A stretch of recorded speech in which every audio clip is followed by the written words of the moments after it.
Hello, Phoenix here, doing the intro this time. It's been 6 weeks already of the Absolute Prose highlights, and it's finally, this is the 6th week. It's finally my turn to put one out. So if you're just jumping on, or if you've been following along, whatever the case may be, basically, we've had a lot on for the past couple months, both with the audiobook coming to fruition, which is coming out when I'm recording this. It's coming out in just 3 days, which is very exciting. You've maybe have seen a bit of stuff going up on socials, and even though I've been involved in the whole process, when I see those things go out, I get really pumped. But anyway, with that, as well as holidays and all that, I know for me personally, work has been crazy. So with all of that coming up, we've just needed to take a little bit of a step back, also to allow us space to do those things, as well as to explore some other new areas we might want to be taking the podcast and things we might want to be playing around with here. So to give ourselves this extra bit of time, we've been doing these Absolute Prose highlights basically every other week, putting out one of our favorite episodes. Each member of each Precipice, as we call ourselves, has selected their favorite episode to put forward for new listeners to jump in with, or for returning listeners to enjoy again. So without further ado, I have chosen the episode on imposter syndrome. I know for me personally, it was a really nice episode to be able to sit down with authors that have known me for a while, as well as a public forum on a podcast, and be able to fully disclose areas where I doubt myself or feel a little bit strange, because that's really a lot of the reason why, that's why we call this podcast Pros and Cons. It's fun wordplay, but it's real as well. There are days where I feel like I'm just a master of my craft and I really feel good about what I'm doing. And then there are days where I look around and I just kind of question, what am I doing here? And it's normal. It happens to all of us, no matter what we do. And that's what writing groups, as well as groups, are good for. And this podcast, if not anything, is an extension of the writers group that we all joined so many years ago, maybe 2 or 3 years ago, something like that. It's basically an extension of our writing group. And we get on to record these episodes. And yeah, we share craft, we learn from each other, but we also share our experiences and our struggles and our wins with each other and with anyone who might be listening. I know for me, that's something very valuable. And yeah, so if you listening have ever experienced imposter syndrome, be you a writer or creative of some other kind, or maybe in some other field, I hope you enjoy this episode and can find some solace in our shared experience of imposter syndrome. Like I said, this podcast is a bit of an extension of a writer's group. So if you are a writer out there and have some questions, or want to share your thoughts, or want to share your experience with imposter syndrome, whatever it might be, consider yourself an extension of this writer's group. Write to us. You can send us a message on our website, precipicefiction.com. You can contact us there. You can reach out on social media. We will get back to you. We will talk to you. And if you also have something you'd want us to talk about on this podcast, I'm sure we'd be happy to do it. So yeah, get in touch. And we can be your virtual writers group as well. Some other hot recommendations really quick, because this has already gone on a little bit long, but one of my favorite episodes as well is the food and literature episode. I hosted it a while back. It is an old episode, so the audio is a little bit so-so, but it was just an episode where I had a lot of fun, and it's one of my favorites. I think of it very fondly. As well as the genre deep dive into horror that James hosted a while back, which is just an excellent, if you're starting out in horror, or if you just need to get more tools in your toolbox. He breaks down some structural tools and tools of the horror trade that I, not being a horror writer or not considering myself a horror writer, just tools that I had not considered. I didn't know were on the table at all, and they just made so much sense. So excellent crash course, hour listen, maybe a little bit over an hour. I can't quite remember, but you'll have quite a good foundation for jumping into horror if that's something you feel like doing. With that all being said, I'm going to get off of here and leave you to the episode right now. I hope you enjoy, and yeah, have a good one. Welcome to Prose and Cons, a podcast by writers for writers, brought to you by Precipice Fiction. Precipice Fiction would like to acknowledge the people of the Eora and Durag nations as the original custodians and storytellers of the land this podcast was created on. Welcome to the Prose and Cons podcast, a podcast by emerging writers for emerging writers, because sometimes we feel like prose and many other times we feel like cons. My name is Matan, Elul, and I am your host for today, and we've got an excellent group as always. I'll let you boys introduce yourself this time. Hi, I'm Paddy Boylan. I am a bid writer, creative writing teacher, and editor. And sometimes I even find the time to write fiction. Yeah. On occasion, yeah. Phoenix. Hey, I'm Phoenix. I'm a freelance editor, founder of Bentlight Writing, and an agented children's book writer. And I also find time to write sometimes. James? Hi, I'm James Healy. I'm a freelance editor and writer of horror stories and science fiction. I'm known for cooling engines, and now and again I have been known to find time to write. It's been a while, but it has been favorable that I do some writing. Oh, wow. I can feel it. This is going to be like an AA meeting. I can already feel it. This is feeling very topic appropriate. Yeah, okay. Listeners, you've seen the Speaking of topic really quick, I just want to get something off my chest. It feels weird to say I'm an agented children's book writer, even though it's like kind of a big deal. It's the weirdest thing to say. It's like, what does Phoenix, that mean? you are. It's true. It's true. Are you apologizing, or are you like... I'm not apologizing. It just feels weird. I don't know. It's like, so what, you have an agent, but you haven't sold the book yet? It's like, yeah, that's exactly what it means. Or it's like, so how many books are agented? Do you have an agent? Like, what does that mean? Yeah, this is very on topic. Listeners, if you've read the title, you know that what we're going to discuss. We're going to discuss imposter syndrome. But before we get into the fun stuff, Phoenix, what have you been reading? So nearly through to, I had a flight out to London this last weekend, and I was reading Frankenstein along the way. So I'm very close to the end of that one. It's getting very, very good. And the other thing is I just watched, I really like watching and / listening to people play Dungeons and Dragons. I have a really great time doing that. So I was listening to Questing Queens by Dimension 20. It's 4 very famous drag queens playing Dungeons and Dragons. It was very delightful. Wow. There's a lot of Let's Plays at the moment. Like, it is getting saturated. Mm-hmm. Yeah. I'm okay with it. Yeah. Yeah. Yeah. James, what about you? I just finished Children of Men, which I really enjoyed.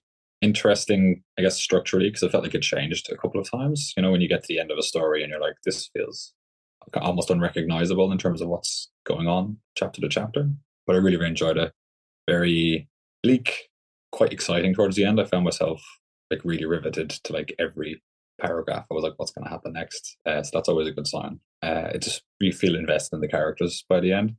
So I really, really enjoyed that. I'm looking forward to watching the film again now, because they're so different, but they strangely managed to pull off a lot of the same feelings throughout each of the stories, even though they're completely different plot lines. So yeah, I totally recommend anyone who enjoyed the film to check out the book. Nice. Paddy? Still reading Robert Harris's Imperium, which is about the fall of the Roman Republic. Although I have been, so I've talked about that a few times already in different apps. I've been watching The Wire after so many people have recommended it. Yeah, James, smiling and nodding for those who are watching the video. Oh, damn. The writing in this show is impeccable. It's so good. I don't know what to say about it other than just it's so good and just fawning over it. So just watch it. Go watch it. If you haven't already, consider subtitles though. Being a dummy, I found some of the inner city dialects very hard to understand, so I had to subtitle it to make sense of a lot of it. It's getting easier, but yeah, closed captions. Yeah, it is amazing, but it is like listening to like a different language. Sometimes, everything that writer does feels that way. He also wrote Generation Kill, which was following soldiers during the invasion of Iraq, and because they speak with so much jargon, military lingo, and there's a bunch of other things, you do just feel like I bought the DVD, and the DVD came with a booklet that translated all the terms. Whoa. It feels very authentic, though. Yeah, absolutely. Very authentic. Nice. Just on a 5-second tangent, I gotta say, I feel like nothing is watchable without closed captions nowadays. Like audio editing is just it's just awful, especially in the cinema. I feel like with soundtracks, beautiful soundtracks, just blasting at full force, and then characters whispering, it's just a notorious one, by the way, is Lord of the Rings. I was Okay. just gonna say Lord of the Rings. Yeah. Really? It's notoriously impossible unless this is your 15th time watching, which is it would be for me, and I know the lines by heart. It's just impossible to understand what they're saying. As far as reading, I'm still going through Hilary Mantel's The Body and the Light. No further comment. I did The Mirror watch and the Light. The Mirror and the Light. Oh, sorry. The Bring Up the Bodies is the second Good one. enough. Thanks, Paddy. But you get to keep reading it though, right? Like all the rest of us just have to live with it in our past and just be haunted by it for the rest of our days. Oh no, I wish I could forget that novel and reread it so much. So much. How long until they have memory erasing pills for us? Not long enough. I did watch Bullet Train. Has anyone watched that one? No, Watched but it looks half of fun. it, I think. Is that a good sign, James, that you watched half of it? Or I guess not really. I had time to watch some of it, and then I left, and then I could have come back and watched the rest of it, but I went back to probably something else. Probably Chimp Empire, which I've been watching. Hard-hitting drama on Chimp Empire. Okay, to our topic. Oh no, give your. What did you think of Bullet Train? I mean, it was okay. It was fun. It was fun, but it was not like you're not impressed with it too much while you're watching. Like, oh, this is cool. This is nice. Good stuff. But you're not like, wow. Yeah, it was fun. I do enjoy films that they kind of everyone's got maybe the same motive, and they just keep introducing characters that are chasing after the same thing. So you start to feel, oh, this is going to get really complicated. But I never got that sense from that film. It just kept adding things in, but I was kind of like, oh, it's obviously just going to come down to these 2 or 3 characters. Each of the other characters are sort of expendable. All right, listeners, let's get back to what we're here to discuss, which I suspect might be a bit uncomfortable for some of us. Today, I'd like to talk to you about a topic that is a little closer to the heart. Let's be honest, there's a good chance that you're writers, and being writers, a new writer, an experienced writer, it's not always easy. Many of us go through long periods in which our novels either collect dust or sit at the top of a slush pile at some literary agent's or publisher's table. Some of us are agented, just waiting to see what's the next step. Maybe you've never even sold a story. Maybe the book you're working on or have been working on for years has become a big, unfinished monster that you're just afraid to look at this point. Maybe you're even asking yourself, and that's something I've been coping with for a while, am I really a writer? And if so, who gets to decide? Is it enough that I see myself as a writer? Is there a hidden criteria? A committee? Is there a number of sales or a number of readers? Maybe others have even praised your writers. Maybe you have a good support group. Maybe they tell you it's great. But maybe there's a voice inside you that says that they say that just because they like you, right? Or maybe they like your writing, your friends, your family, even your fellow writers. But they don't like it. Like, would they pay for it? Maybe some of you have even sold your book, or you even think to yourself that even if I do sell my book, at some point, the people who read it are going to look up and they're going to realize that my writing is crap. And just because I have a publishing contract doesn't really make me a good writer. Now, if you have been having these thoughts, you're not alone. I'd go as far as to wager that many writers, I might even say most writers, have had these kind of feelings, at least to an extent. So, again, welcome to the Pros and Cons podcast. And today we're going to talk about imposter syndrome and other personal setbacks. With that out of the way, I'd love to hear from you guys. What is the imposter syndrome? Have you personally dealt with it? And I'd love to hear some even personal definitions of this term. I'd love to give a definition, mostly because I crash looked at the Wikipedia page 10 minutes before the episode. And it's common enough for everyone. Like I'd be surprised if many listeners out there hadn't heard of it. But for those who haven't, it's the overwhelming sense, despite all evidence to the contrary, that your work is no good, you are not really as good as people think you are, And I keep seeing this online. Sooner or later, people will find out, which sounds kind of a tragic place to be. And it doesn't matter how. There's this condition called body dysmorphia, where sometimes people think they're really fat, or they think they've got, like, they're really ugly. And it doesn't matter what people tell them. What the reality is, they just can't accept that these ideas they've got about themselves aren't true. And I think imposter syndrome is very akin to that. As you read that definition, my mind went to body dysmorphia, and I'd never made that association before. But literally just now, I was like, "Oh man, it's like, well, like exactly the same." Yeah, it's almost like talent dysmorphia. Yeah, or like credibility dysmorphia, almost. Yeah, like, yeah. Did you guys ever deal with this? Did you ever wake up in the morning and feel like, I know Matan said my writing is great, but is it? Yeah, heaps. Actually, like before I was a writer, I was a software developer, and I felt imposter syndrome almost every single day at my job. Even though there were some things that I would be proud of at times, I think it came from when I was in university. I just always felt like everyone else was better at it than I was, or everyone else loved it a little bit more than I did, or something. And I knew I wasn't outstanding at it. I wasn't like someone to note in the field. But and even though I got the job I did the things I did, it was still like it wasn't enough. I never knew enough. I never felt comfortable enough in my skin in that job, and it was very stressful, very draining. It's interesting that you felt it even outside of your writer's career. Mm-hmm. Does it feel different, Phoenix, the feelings that you have as a writer than the ones you had as a software engineer or in other fields of your life? It does. I do still get imposter syndrome as a writer, definitely, 100%. But it is less. And I think that comes down to, like, I think early encouragement is so important, because it's almost like when you're starting over trying something new in your life. It's almost like we hit the reset button on like childhood trauma or something, because it's like this is the childhood phase of this career, or this childhood phase of this thing we're starting. And if the praise is like feels genuine and good in that moment, then those core memories that we have with that thing are almost more solid.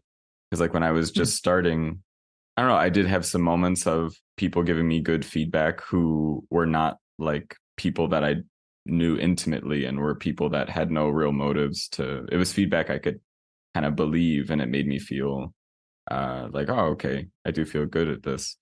As well as I did have some, I was interested in what I was writing, and I think that helped me believe in what I was writing, because I was like, I don't know no matter what people say, if they don't like, yeah, maybe the writing skill wasn't as good, but I genuinely liked it, and I was like, this is interesting to me. Yeah, I think that is a good thing, as long as you have something that you're coming back to, and then that's kind of like your foundation. Like that's a really good solid place to look at it from. Yeah. When I first started doing writing classes, I would have been about 18, 19, and there was a 10-year gap between me and the next youngest person in the class. So everyone was sort of in their late 20s and their 30s. And I remember looking at the stuff that they were writing and thinking, oh, this is so much more substantial than what I'm writing. Their writing is so good. The emotions that they're dealing with are so good. The stories they're trying to tell, because everyone was actually trying to write a novel at the time. And I remember thinking that the stuff that they were writing, I was like, wow, that's going to be a book someday. Whereas what I'm writing is just this silly little science fiction something or other that I just remember thinking was in nowhere near the same caliber.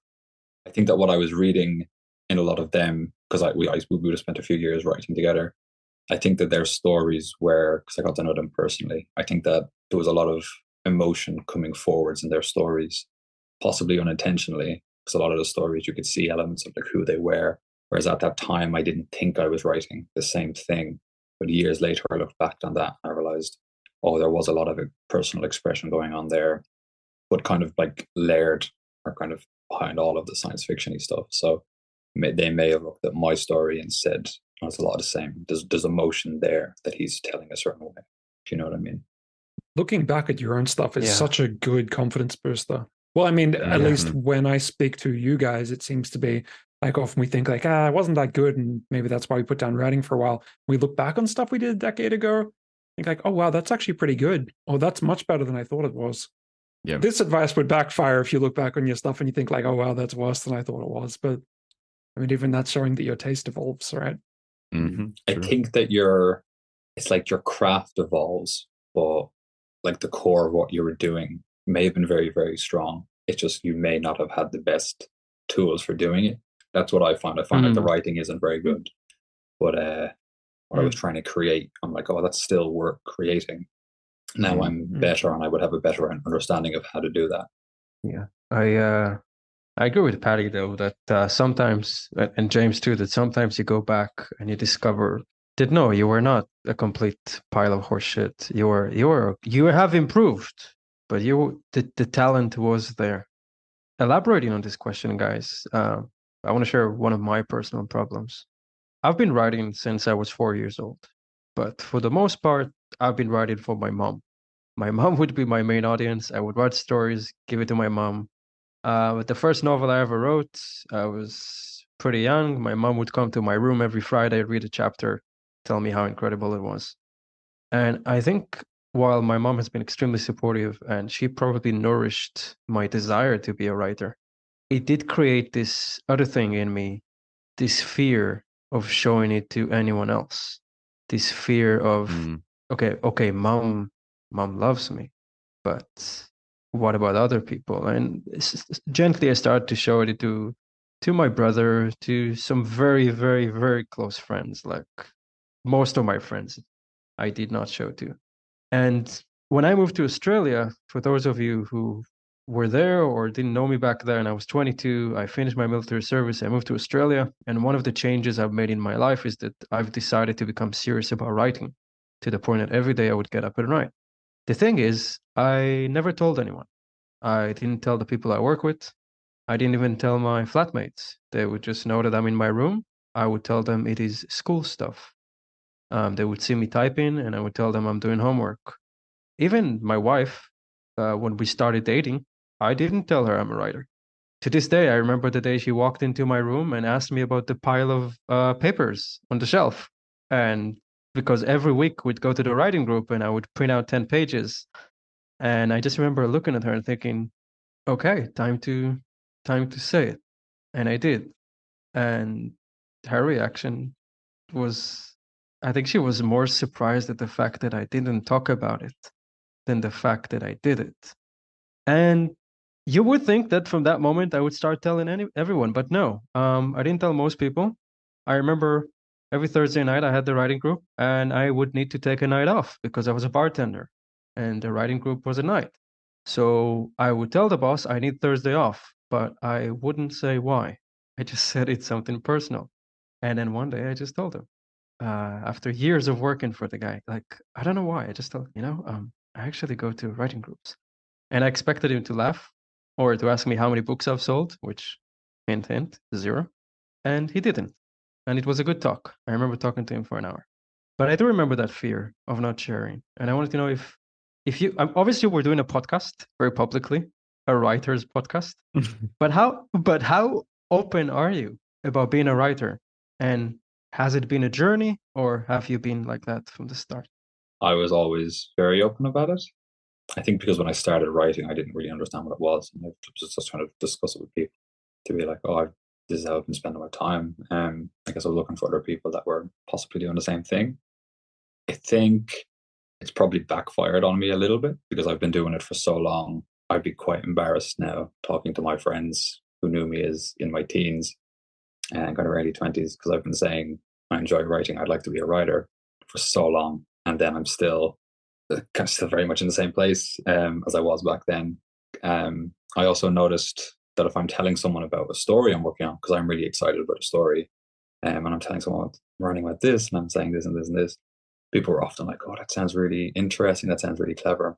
And I would always get like a nice little feeling of, oh, it does sound clever, doesn't it? Yeah. But then I mightn't finish the story. And I feel like, oh, I got a little bit of credit for basically having said I was writing it or for just coming up with the idea rather than getting any kind of like, oh, this is a well told story that you actually finished. Yeah. So I really feel uncomfortable. I'm always trying to not talk about something until I'm a good bit into having written it, that I know I'm going to finish it. because I don't like feeling like I'm getting the instant gratification of just having come up with a story that I haven't finished yet. But yeah, I think I've always spoke about it, but now I think I'd be more reserved about speaking about it because I've been speaking about it for so long, basically. But James, just say you write for fun. I mean, you do write for fun. Like, that's the reality. You just say like, it's just something I do for fun. And then, you know, Paddy, whatever like aspirations you have to sell 1 million books, like keep that to the side till it happens. But that's also happens to be true in your case. But is he writing for fun though? James, you write for fun, right? You've told us before that you love this shit. I mean, yeah, like I was writing. saying, I mean, writing is fun, but I don't think you are writing for fun. If I'm making sense, you're writing so people would read it. I think the way that I'd see it is like I was saying to Phoenix about like having a foundation that you come back to. My foundation is that I know I'll always write. It's just a process that I engage in, that I'll always engage in. It's how I process my thoughts. It's how I express myself. It's how I am most interested in spending my free time. So it's something that I would just always do, even if there was never any chance of it. Even if there was never any chance of it being sold, or if there was never any chance of other people reading it, I still think it's something that I would do as a process and as a practice. I think it was just on me to say I'm as well to look into the craft of doing this well, so that I'm at least not just writing pages and pages of like stream of consciousness, try to formulate it into a story or something like that. And then the next thing on from that was, wouldn't it be great if you could, you know, someday make a living doing this, so that you would just have more time to do this. So that is the idea. That is what I come back to. So yes, it is fun. Phoenix, Paddy, what about you two? Paddy, like, do you tell people that you write? Like, you tell people close to you? How much you talk about it? I tell everyone. I'm absolutely fine with it. I don't really have. Maybe everyone has a little bit of imposter syndrome. Maybe some people don't. I have very little imposter syndrome. I'm totally fine with telling people. What I don't do is show people my writing until I know it's finished. I really, really don't want anyone to read my stuff until I know, like, yeah, this is good. Because I don't want people to think that I'm bad at it. Like, if I show them a first draft and it's not developed, I don't want people to be thinking, like, secretly, this guy sucks. Look at these sentences. They're terrible. My girlfriend's a designer. And she has the same thing in her designs. Like, she works in an open plan office and she's really good at what she does. But she hates anyone looking over her shoulder and seeing a design that's not done. Because, like, hey, you're not seeing the real thing. Yeah, that's I was going to say issue. It's not even really an issue. Like, who wants to read? It's a battle getting people to read your half-finished stuff. Like, that's why beta readers are hard to find. No, I completely understand. I think you have a different species of the syndrome. You have like a pre-imposter syndrome. You don't want to go there. Yeah, I get an opposite thing going, but I'll talk about that later. Phoenix? More and more as I've written, I've come to appreciate that it's like, yeah, obviously we want to have these things a bit more polished before we show things, because I've started to think of it really as like, it's like how like someone who's really good at drawing, when they draw, they have that first little sketch where they're just getting the frame down. Like, that's what a lot of early stuff is. Like, we're just getting frames down, and then we have to go through and actually like flush it out. But until you do that, it's like, I mean, yeah, you're just looking at frames. Like, it's not really, this isn't the story really. Those early sketches always look so cool though. Like, those kind of rough sketches. It's nice. Really good. It is nice. My next question was going to be, did you ever question an achievement of yours or feel like a fraud? But it's pretty close to what I just asked. So I'll just condense it.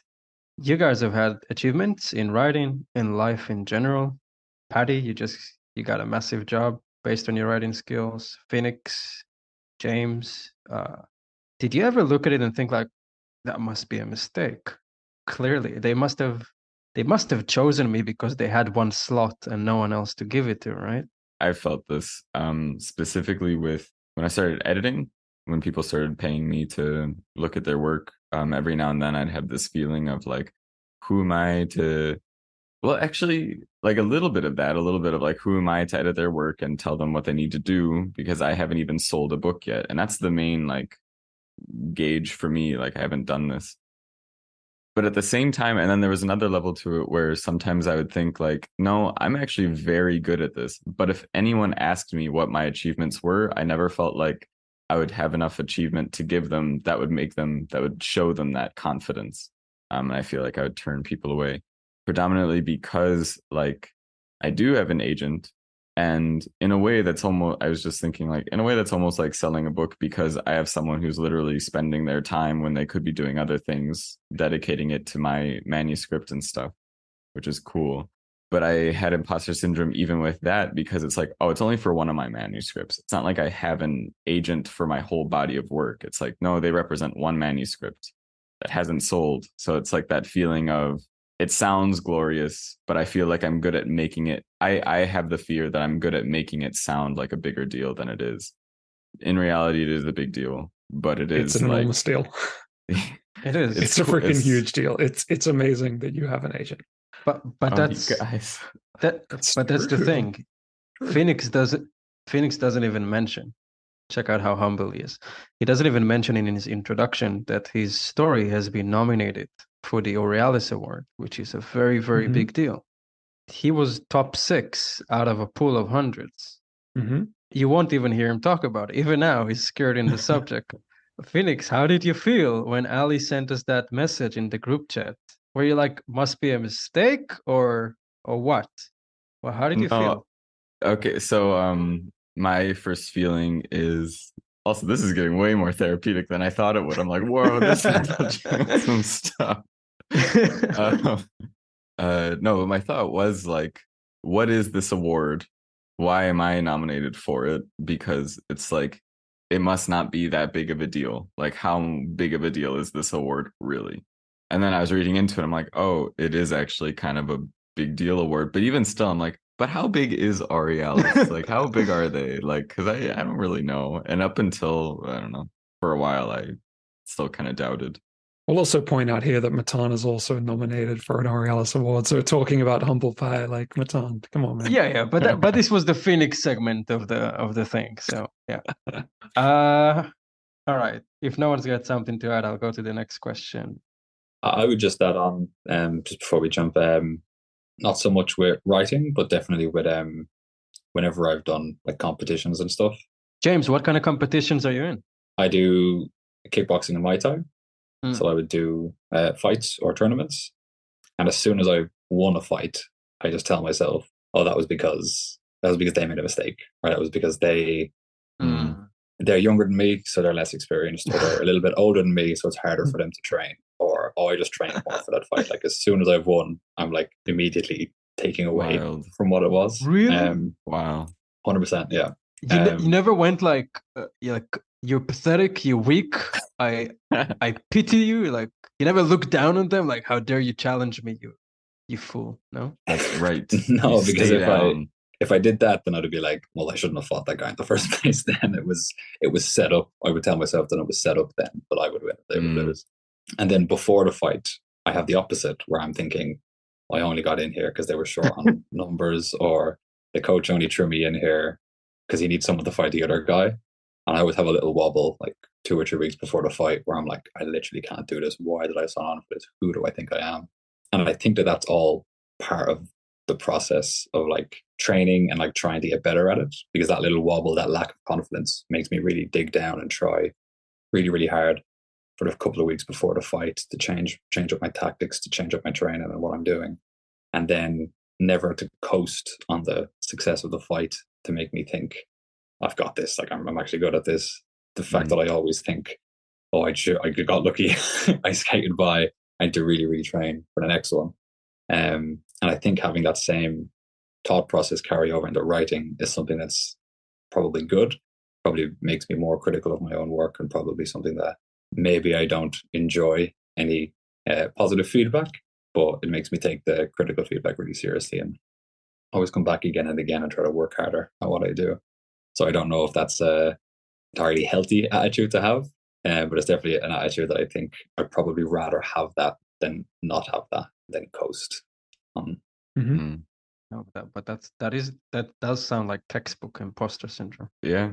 Not letting yourself feel your wins, even like fully feel them, starting to discredit them immediately after they happen. I mean, that's what I was just doing, like what we just mentioned with the award. I did the same thing, and it's wild. Yeah. And then hearing you say it, it's like, oh my gosh, I know that feeling. And it's just such, like, to hear someone else say it, it's just such a wild thing that we do, like immediately discrediting a win. Did you guys ever read something so good that it made you put down the book and think, what the hell am I doing? I'm never going to write like this. No, not exactly the opposite, but you're reading The Mirror and the Light. Hilary Mantel's whole trilogy, I would regularly put the book down, stare into space and think, I really want to write right now. It's never had the effect of making me think I'll never write like this. It's always made me think I want to write like she does. And again, I guess that's because I don't have imposter syndrome. But no, and the idea that you would put it down and think like, I will never write like this, that to me is like, it's so... I mean, Matan, have you felt like that? Because that's terrible. If you have. So I'll tell you what. When I'm reading like published books, it used to happen in the beginning. Like I would read, not even Tolkien. I would just read like a decent fantasy book and think like, can I do this? And that kind of went away as I got better. But something that did persist is that I would read something written by peers, like by friends who are writers, like you guys, or even in the writing group back in Sydney. I vividly remember that feeling in the writers group in Sydney. I would sit and someone would read something. Do you guys know Helen Line? You guys all know Helen. Yeah, right? of course. Yeah, Helen. I've got her book. Yeah, me too. So Helen, for example, hi Helen, if you ever listen to this, Helen would read something and it would be so polished and so good. And like in very anime fashion, I would go into a monologue in my head, like I could never. What? The gap between us is what am I doing here? And I can't even always see her reading. She's moving too fast. The punctuation is beyond me. Specifically, I would feel that about vocabulary.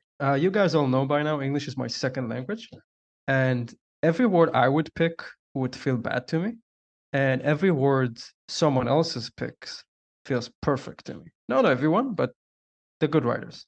And that's something I would feel like, why can't I come up with, like, it would be the silliest thing. Like someone would write, she was sitting on the veranda, and I'm like, I would have written balcony, I suck, you know?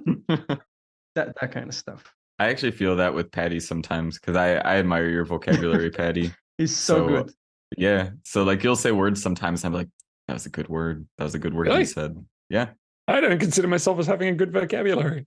I admire Alex's vocabulary. That kid's vocabulary is off the chain. Oh no. This is escalating. Well, maybe now if we ask Alex, we'll my do vocabulary? a full circle. I like James's vocabulary. Nah, Alex would say like, yeah, I know. Right on. Right on. He's comfortable with his ability. I think. I don't know. Actually, maybe he's not. Well, Alex is terrific. Mm-hmm. All right. How do you guys help each other, us friends, when you recognize that a friend is having a bit of a moment with their writing? What do you say? What do you do? Depends on what their writing is like. Because it doesn't... I mean, you never want to put someone's writing down. But being very honest, if there's someone whose writing you just don't think is actually that good, then you don't want to be giving them, like, putting on praise that is undeserving, because that's not kind, right? I mean, you don't want to say it's terrible, but give them appropriate praise, like, like, I see there's potential here, keep at it. You'll get to where you want to be. But if someone's writing is genuinely good, then like, what are you talking about? Like, stop it. You're great. Like, you look them in the eye and say genuinely, like, this is really good. And you give them a little bit of negative criticism, constructive criticism as well, so they know that you're not just putting it on. You mix that in, and yeah. I think that part is important, because I think we tend to block out something that is just like fluff, you know what I mean? Like, you're the best, you can do it, I read your stuff, you're going to be a bestseller, you're going to get the contract.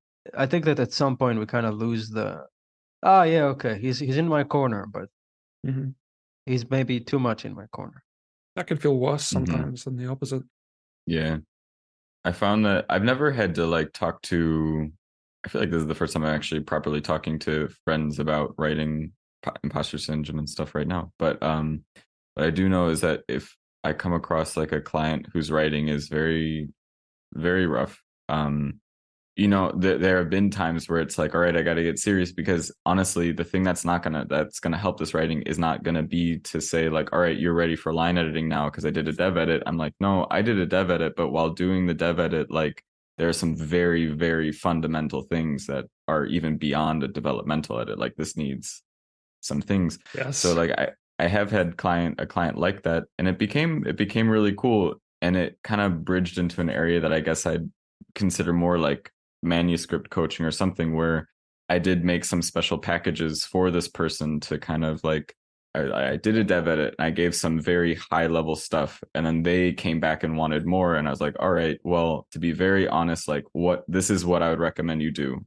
Like send the manuscript back to me. I'm going to read it. I'm going to give you some very high level stuff, and we're going to like make a plan for what this needs to do, but we have to have a roadmap for this because there's quite a lot here. And it's just like, I guess what I'm getting at is, it's like not advice for imposter syndrome, but I guess it's avoiding the creation of imposter syndrome, because it's not like I'm like, hey, you're a bad writer, you shouldn't do this. It's like, hey, this needs work. Like you have an idea here. I'm going to help you get that idea across. Like this is kind of what we need to do. I see what you're doing, but in order for a reader to understand this, we just need to change it, and we need to help. Like that's what the tools are for, to help get ideas through and communicate them. So it's not like you're a bad writer, you shouldn't write, and then it builds that seed of like, you know, imposter syndrome, whatever. I'm a bad writer, I shouldn't write. Instead, it's like, yeah, they didn't have the tools available, and that's what an editor is for. That's what that's what the job is. Yeah, Phoenix, I just want to echo what you said because I really like it. Basically, you're not dealing in absolutes. Like I said, you're not telling them you're good, you're bad. You're just getting into the mud with them. Mm-hmm. And you're saying, let's have a look together. In your case, you were very familiar with the material, but even if you aren't, like, why do you think you're a bad writer? Let's read it. Let's read it and see. And then going back to what Paddy said, you give honest criticism, feedback sandwich. We discussed this many times. Yeah. Like, here's the good, here's the bad, here's the foundations I think you should keep, and try to pull them out of this. I think that's practical, very practical. Yeah, when it comes down to feedback, I always look at it like you're building something. If you're building a building, like you don't know what the building's going to look like when it's finished, when it's furnished, or what it's going to be used for. But we always know like how to structure something and how to build something together. So I'm always coming in and telling someone how to do that. Or you could do it this way and it's going to end up this way. You can do it, I was going to end up that way. And it's kind of them to figure out what the end form of that is going to be, as long as you can just keep giving them structural stuff and giving them advice along those terms. I find it's almost more difficult if you're talking to someone who is extremely confident in what they're doing, whereas you're feeling like, oh, you know, there's certain issues here and there's certain issues there, and they're kind of not hearing it. They're like, no, I think that's good, and I think that's good. It's kind of like, okay, I meant this. Coming into a complicated area. I don't know how to proceed. I don't know how to give this person advice if they don't want to hear it. Yeah. In that moment, it's kind of a very quick relief for me, because it's like if I see that they're like, oh, well, this is great anyway, I'm like, oh, okay, well, then we're done here. Like, that'll be $400. There you go. Yeah, the invoice is in the mail. I've actually never, in terms, like, I've experienced that with like people I know. I've never really experienced that with a client. I found that clients are usually very like, sometimes I give like sheets of like, there's a lot here, like stuff like that, and they're all very like, thank you so much, like this was great, like blah blah blah. I'm like, wow, amazing. Like they're all taking it great. They paid for it. Like if they didn't think you were an authority, they wouldn't. Once there's money on the table, of course, I got to be more invested. I've only ever come across it with friends or people in writing groups as well. In writing groups, it's quite funny because I remember the facilitator was coming back to the person and giving this advice, and the person was just like, nah, I think it's pretty good, and the whole class is just like, okay, so I'd love to know who this person is. Nobody actually. wants That's to great. discuss their writing afterwards. I want to know who this is after the podcast. We'll gossip. No one in any group that we've been in. Okay. Hey, for Prose and Con Premium for extra gossip after this. Guys, last question, because we're running this long. Now let's step away from the imposter syndrome for a second. Not all setbacks have been imposter syndrome related. Some setbacks have been internal, some of them have been external. And when I mean setback is what got in the way of your writing, what caused a break, what decreased the volume of your writing, Or what just made you feel like the writing's just not coming out the way it used to? What kind of moments did you have? Okay. Well, I'm going through one right now. I haven't written a word. No, it's true. I've written some. I haven't written anything substantial creatively for about maybe going on 12 months now. And I'm actually okay with that.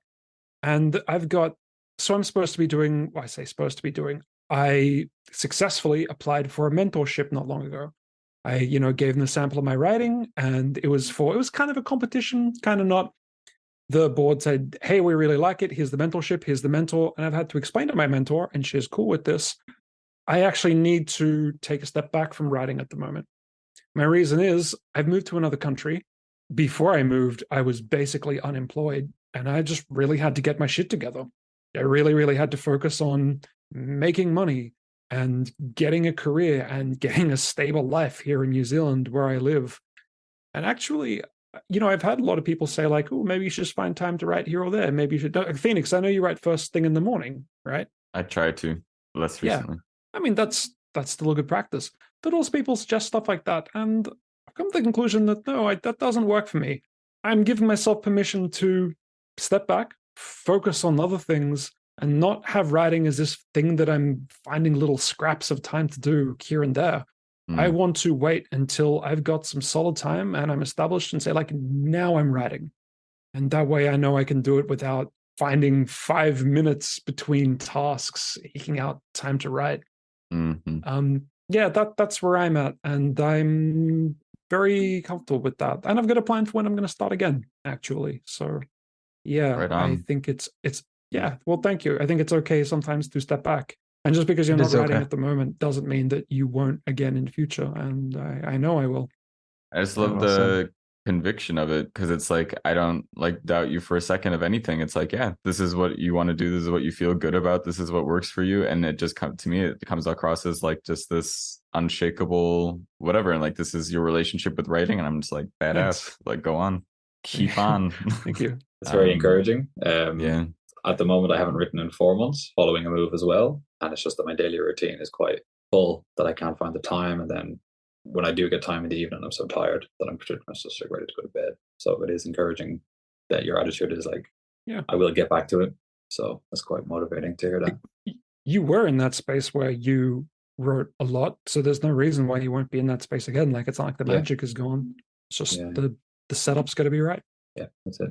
I feel like I'm kind of avoiding writing a little bit right now. Well, one, this week and the next week are kind of busy, so I'm giving myself a little bit like, whatever, maybe it won't happen. But like the last thing I wrote, like, I'm working through some parts of my book that are kind of feeling a little bit stale, and because they're feeling a little bit stale, I'm kind of feeling unmotivated to go back to them, because it's like it's not coming out quite right, and so it's not as motivating to get back.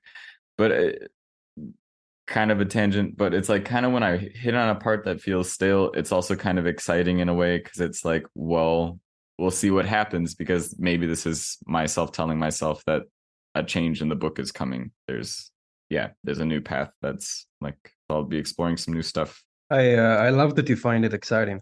I just love it. I think that's such a good attitude to have about this. Yeah. Well, Matan, what about you? I mean, it seems like you're always writing, and it's impressive. No. Listeners, we keep a message group where the Precipice fiction guys and gal all communicate regularly, and we post like how much we're writing. And Phoenix, you and Matan right now are keeping that torch burning. Like, you guys write so much, so consistently. It's great. I tell you what. So I just want to link this into something. When I came to Australia, I lived like a hermit. I used to wake up every day, go to Oliver Brown, for those of you who are from Australia. Drink 2 cups of coffee, pump out 2,000 words, go to work as a bartender, finish around midnight, go to sleep. That was my life. Okay. At some point, I got a girlfriend. All right. I went to Oliver Brown half the days. The other half, I tried to do something with her. And then I got qualified as an English teacher. And suddenly, my work moved to the morning, which has always been my sweet spot for writing. But don't early morning, look like an early bird. I'm a 9 o'clock writer, if there is such a thing. And ever since, I've been a 9 o'clock English teacher, not a 9 o'clock writer. And I have tried to write at nights, and I found it hard. The more I find success in my professional life, like now I'm doing a lot of editing on the side, I'm teaching more, I'm going to university, I feel like what suffers is writing time. And I'm conflicted because it is nice to see more money coming in, and it is nice to feel achievement in other fields of life, like whether it is your relationships, your professional career. It is nice, but I always felt like it's a tug of war between writing time and other things. And maybe at some point in the near or far future, there are going to be kids. And then you ask yourself, okay, now even the nighttime, is that writing time? Maybe no. And that made me feel a certain way. And then I remember I read a book called Letters from Tolkien, where Tolkien explains why The Hobbit came out only when his kids were a little older. And it's not that Tolkien started writing at 37. It's that he finally found that sweet spot in life where he has established his career. His kids were old enough that he could just tell them to go listen to the radio or whatever and have some time for himself. And I yearn for that time to come. I still try to write. Like Paddy mentioned, we have a chat group where we say things about how much we wrote. I remember saying around June that I want to finish my manuscript by July. And for a time, that felt very possible. I remember pumping out 1,000 words a day. And then stuff happened. Like we went to Supernova, which is an amazing place with our book. And we had to do all this work about posters and videos. And suddenly that took my time. And then it was exam season in the university. Okay. And then my editing jobs started to explode. And it's September tomorrow. And the book's not done. And I think the important part is not to be mad, not to be too disappointed. It's okay to hold yourself accountable, but that sweet spot will come. Just got to be ready for it. Be proud of your flexibility, because it's like the great thing about goals and objectives, I find, is like I feel it's also knowing when to change them and when to shift them, because it does happen and they are just goals and they're things to focus on, things to drive you forward. But like if you're inflexible about when it needs to shift, like, I don't know, you could end up missing out on some really great stuff or whatever. So it's like the maturity of knowing like I'm going to move it and that's okay. And yeah, that's what it is. Well said. Nice. So thank you guys so much for doing this podcast and for sharing. I really enjoyed this conversation. Like Phoenix said, it did end up being more therapeutic than I expected it to be, but I did hope it will be. Really glad to hear it. Before we finish, as always, we like to share quotes that we liked with you listeners. Phoenix, I believe you have something for us today? I do. I am not a writer. I've been fooling myself and other people. And that's by John Steinbeck. I studied him in my English class. He's got books everywhere. Yeah. Are we sending the right message here? Everyone feels it. Yeah. If Steinbeck can feel crushing doubt about what he does, then, it's okay. It's okay. Google him. Google him. You'll feel better. Trust me. Steinbeck. All right. What is that? Steambeak? Steinbeck. Steinbeck. Oh, Stein. I'm just talking shit. So, dear listeners, if you have enjoyed our podcast, please leave a review wherever you consume your podcast, whether it is Spotify, Apple Podcast, or whatever. And also, I'd like to remind you that the new mythic, an anthology of sci-fi, fantasy, and horror, is available on Amazon. It is really good. And contains 2 Aurealis Award-nominated writers. Thank you for listening, guys. And remember, it's okay to have doubt. It's okay to feel insecure. Just don't let it stop you. Amen.